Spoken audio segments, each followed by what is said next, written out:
Welcome to Soapdish and my co-host, Luann Perschau. How are you, Luann? Hey, I'm doing great, Mark. Happy Halloween to you. Happy Halloween. Do you have your lights on? I have my lights on your necklace? Yes, look at that. A candy corn. Candy corn. Yep.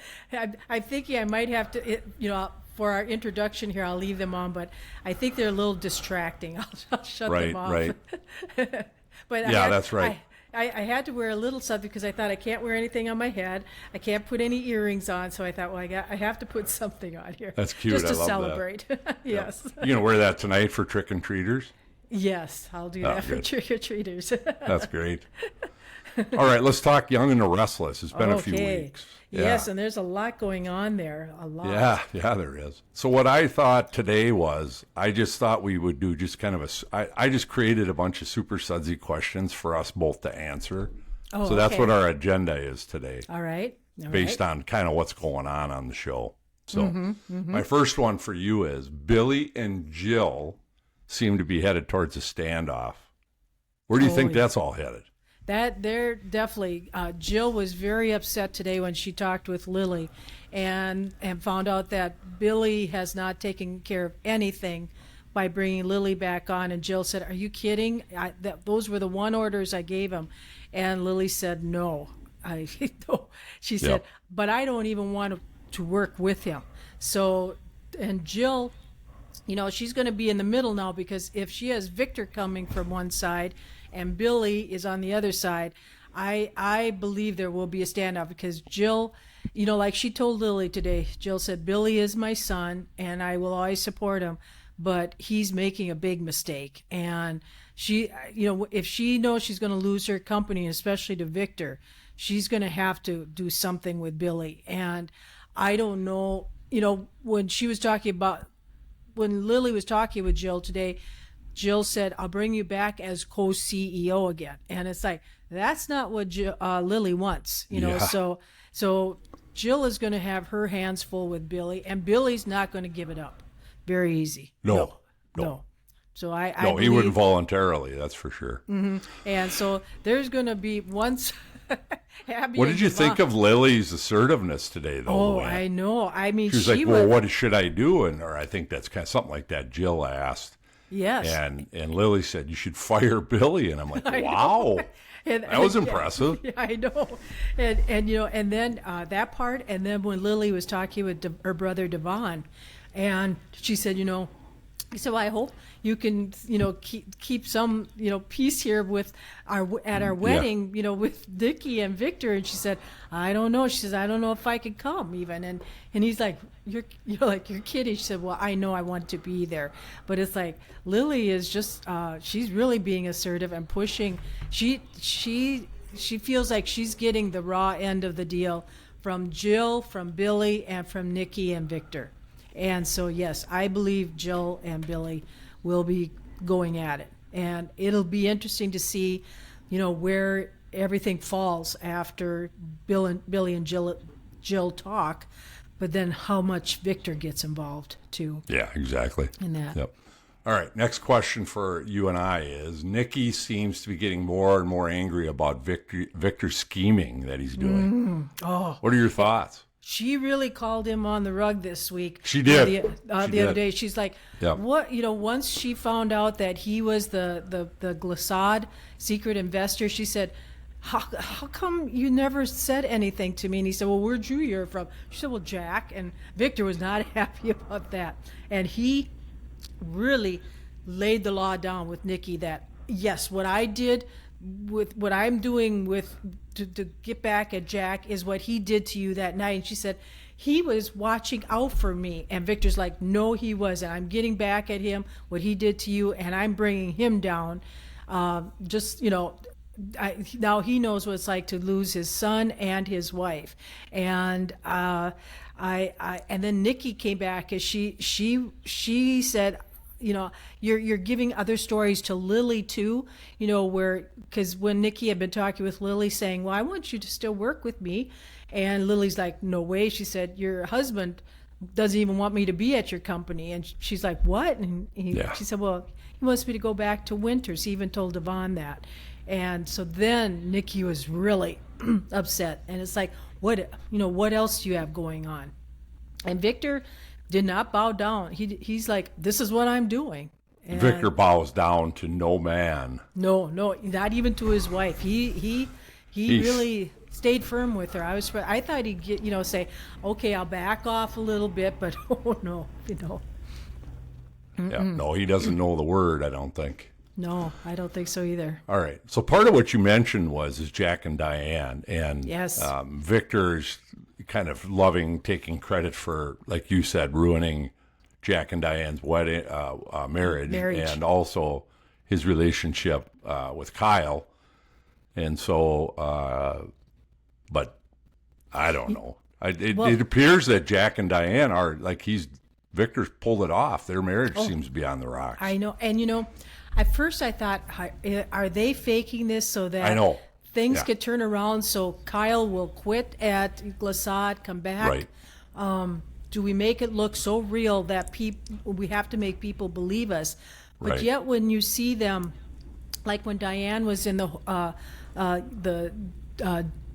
athletic club in her room, she looked miserable, and she was pouring a drink, and she was not expecting anyone to come to the door. And then Tracy came, and just her interaction with Tracy, and Diane thinks a lot of Tracy, but she said, no, Jack doesn't want anything to do with me, and actually this is what I want too now. I want more power, and they weren't giving it to me. And so Diane actually went to Victor and claimed that she would work with him to take Jack down. Yeah. So, there's So you and I were right a long time ago, I think, Luann, when we predicted that Diane would show her true stripes at some point, and I think she is going to now. Yeah, because she's really, just the things that she said to Kyle and to Jack, like Tracy said, it wasn't that long ago that I saw love in this house, and we were all, you were all getting along, and now it's all different. Right. Yep, exactly. And the thing to me is how quickly it did all go down the tubes for them, Yep, it did. And that's why I thought maybe they're faking it, but they're doing a really good job if they are.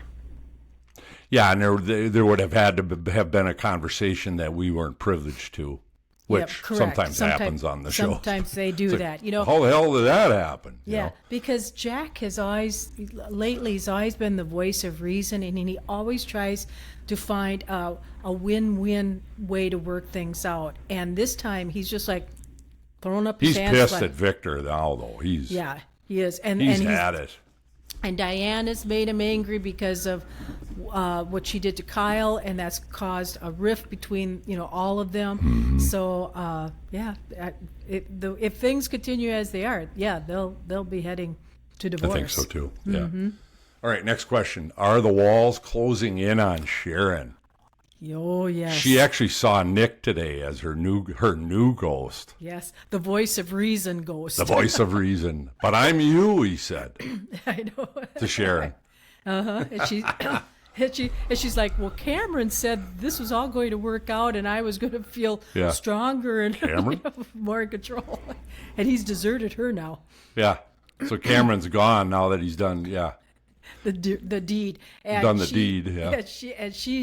She's feeling a lot of remorse. You could see it in yesterday's episode when she was sitting on the steps, and it was just the way she looked so dejected and knowing I have ruined a family's life, their lives, and then today, she was the guilt is definitely there because she does have a conscience.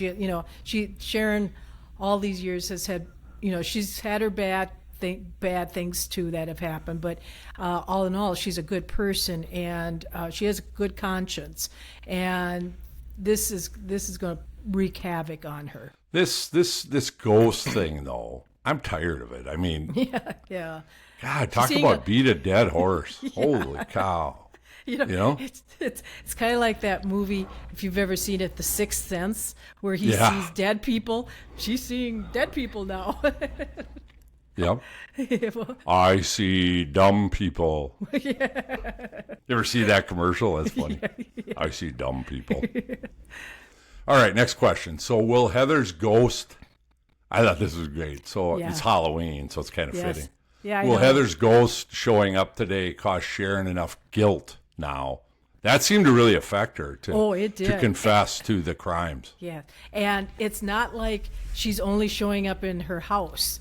You know, when Sharon was driving to the park to see Mariah and their little girl, she was in the car driving, and all of a sudden Heather was in the back seat there, talking to her. And then when she was at the park, there was Heather.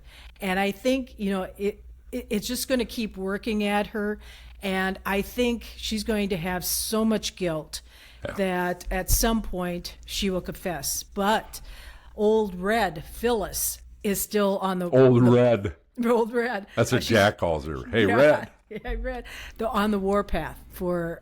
she is on the warpath. And she thinks she's in the right direction. She thinks it's Sharon. Phyllis is moving in the right direction. Yeah. And, you know, when Sharon got wind from Nick that Phyllis was kind of putting the blame on Sharon, that it could have been her, all of a sudden there was this other side of Sharon that she's like, I got to take care of Phyllis now. You know, and so the one ally that I was surprised Phyllis got this week was Christine. When Christine said she would be the lawyer and represent Daniel, and Christine said, you know, I hear you have this, you know, something that you think happened, and who is the person? She said Sharon. And Christine and I don't know, but she said if we can kind of alter the, you know, so that you know we could put some doubt in the mind of jurors. Right. That there's another person that may point the finger at finger. Yep. Yes, and you know the only thing here, you know, and we'll wait for the predictions. I'll wait for that part to talk about Sharon and down the road. What you think is going to happen there? Yeah. Mm-hmm. Okay. All right. Next question: is there romance in the air for Billy and Sally?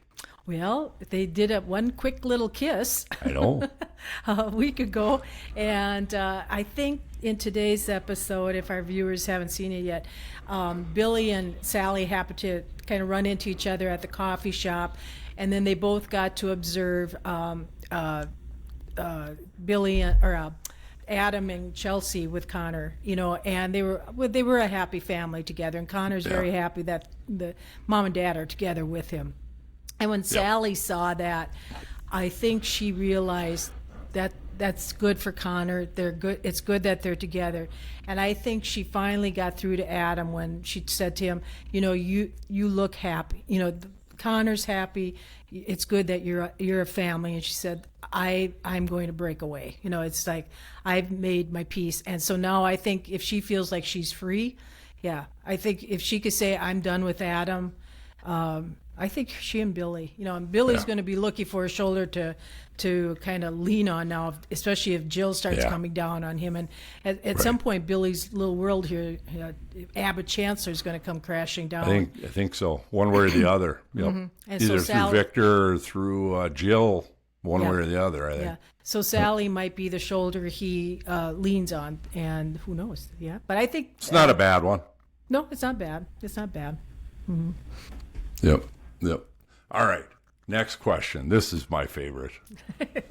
Will Victor's plan, now this doesn't happen very often, if ever, but will Victor's plan backfire on him, or will it work, Luann? I know. He's got a lot of little things in the oven there going. And, you know, a lot of moving parts. A lot of moving parts with Glissade and, you know, with Kyle and with Jack and Diane, with Chancellor trying to take that over. I want to say for Victor, he always has a plan. You may not know what it always is, and he won't tell anybody around him. He's like, don't worry about it. Yeah, I'll take care of it. Take care of it. But if something does backfire, what do you think it might be? I think Jill could turn it. The one thing I think could happen. I think his plan will go through as he plans. But if it doesn't, I would say it's because of Jill Abbott, because Jill's pretty damn crafty, and it sounds like she's coming home for the wedding. Right. So I could see her somehow turning the tide, but I don't know. That would be the only way, Yeah. which You would know, be kind of funny. I think that'd be kind of. I like Victor, but I'd still like to see him lose once. I know. he doesn't lose very much. No, he you know. doesn't. And, unless Lily comes in there somewhere too, because, Devon said again to her today, you're always welcome to come to Winters. They And want she him. said, They want her to come back. Yep, and she always says no. Chancellor, she said, I built that and I made it what it is. And nobody seems to notice that. And so, if anything, she might be the thorn in Victor's plan, too. Could be. Yep. If Jill is willing to partner with Lily somehow, somebody has to have money too that can get Victor out of the way. Oh, that's true. Too. Yep. Yep. Or blackmail him or something. Right. Right. Yeah. Oh, you won't go for that. No. All right. So now I'm going to open it up for you. Other comments or predictions? What do you think? Okay. Well, I'm like we were talking about with Sharon and Heather. I still, because there's a part where Sharon blacked out. She was arguing with Heather.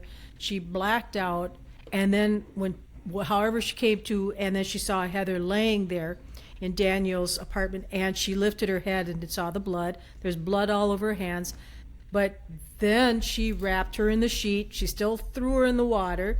So there's a part of me where at some point, she's going to see Heather's ghost, and she's going to still feel very guilty. She's about like Chelsea. Remember how Chelsea felt so much remorse, she felt so much guilt, and it just weighed so heavy on her that she just couldn't live her life. And Sharon is kind of going to do that too. And I could agree. see Sharon was breaking down yesterday. So when Heather, and I think Heather's going to keep coming at her, and she said, Me I too. will keep coming. And at some point it's going to wear her down, and she's going to say, I can't do this anymore. But somehow she has to get out of it, out of the murder part. And but she still didn't do the right thing with saying I found her, I don't think I did, I killed her, but still she wrapped the body and threw it over in the water. So she still is responsible for Heather's what happened after, what whoever killed Heather, whatever happened after that. But it's like, because I know she won't serve prison time, if she does. Well, Because and there's two different crimes. The murder, obviously, as we all know, is a more serious crime. But disposing of a dead body is a crime, but it's a much lower level crime, misdemeanor in a lot of states. See, that's why I'm thinking she may not get. So as if big. she can, like you're right, Luann, if she can somehow convince people that I found her dead, or she came at me and it was self-defense, I can see that too. Something like that, to where I freaked out and I disposed of her body. Yeah. Right. Yeah. And then how, then the next part is how she set Daniel up, if she will admit to that. If she confesses, yes, then it'll be like, okay, did you plant the evidence in Daniel's apartment? And then she would have to say yes, because, so it'll be, how long do they, like you say, drag this out, with her seeing Heather's ghost, and until she until she just can't take it anymore. Well, and the other thing is, in her case, with these ghosts and everything she's seeing, I suppose, she could go for a temporary insanity plea too. Yeah. She'd get a shrink to say that she wasn't of sound mind, and even if she did kill her. Yeah, and to make the story even more exciting, they might have her going, because she's very remorseful. But then in the other minute, when when Nick was telling her about what Phyllis is thinking could have happened, she's then like, I'm going to get Phyllis. And that would make a good storyline Yeah, if there's something that goes on between those two. agree. And Phyllis, approaches her and threatens her that, and then Sharon comes after her. That would make a good storyline too. But our little friend Sheila, who is on the Bold and Beautiful and Young and the Restless, all the dirty deeds she's done over the years, as she's ever served prison time. I know. So I have to believe Sharon might not have to serve any time, but somehow she'll get off. I just don't know how. I think it'll be mental illness. Yeah, because she's really like you said, she's still disposed of the body. Right. So she's she's gonna have some liability here, but it's not. She's not gonna go, like you said, go away for murder for a long time. Right, I don't see No, that happening. I don't either. I don't either. Yeah. Yeah. All right. Well, and there's going to be a lot of fireworks at Devon and Abby's wedding once. I know. I keep thinking something crazy is going to happen there too, but we'll see. I mean, hey, Luann, has there ever been a wedding that goes off on on our soaps, either Bold or Young and Restless, and something crazy doesn't happen? Exactly. Somebody comes back that we haven't seen for years, Exactly. And, Oh, God. and the mustache hasn't The even mustache. hasn't told him where the venue is. He's taking care of all the arrangements that's for right. the venue. And for Abby and Devon, it's like, well, we've got the dress, we've got the cake, we have everything. We just don't show know what up. it's going to be. Yeah, so that'll be interesting. Old Victor, Yes, the mustache. the mustache. He keeps it interesting. Yes, he does. Like you and I talked last time, that I don't know where that show would be without him. He's good. I know. I agree with you. I agree. Good character. And, yep. And it'll be nice once the wedding does happen, because Jack was already talking about yesterday that he's going to Paris to pick up Ashley. So we'll be able to see Ashley again. yeah, because that's right. she hasn't been on the show for a while. So that'll be good. Yeah, that will be good. All right. Anything else? No, that's pretty much all I have to dish about with Young and the Restless. There's so much been happening, and tomorrow should be a good episode. Friday too. should be the cliffhanger. I got to get my DVR hooked up yet, Luann. Oh yes, you do.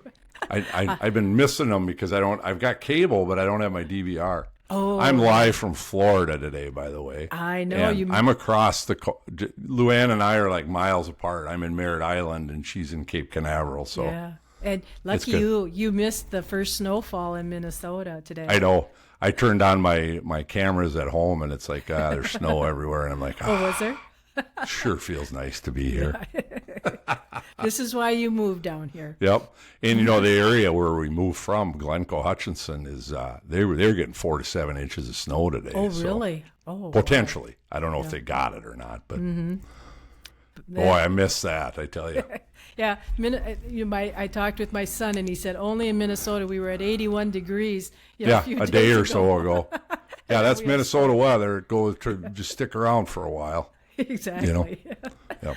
All right, Luann, until we dish again, keep it sudsy. Oh, yes. And we're out.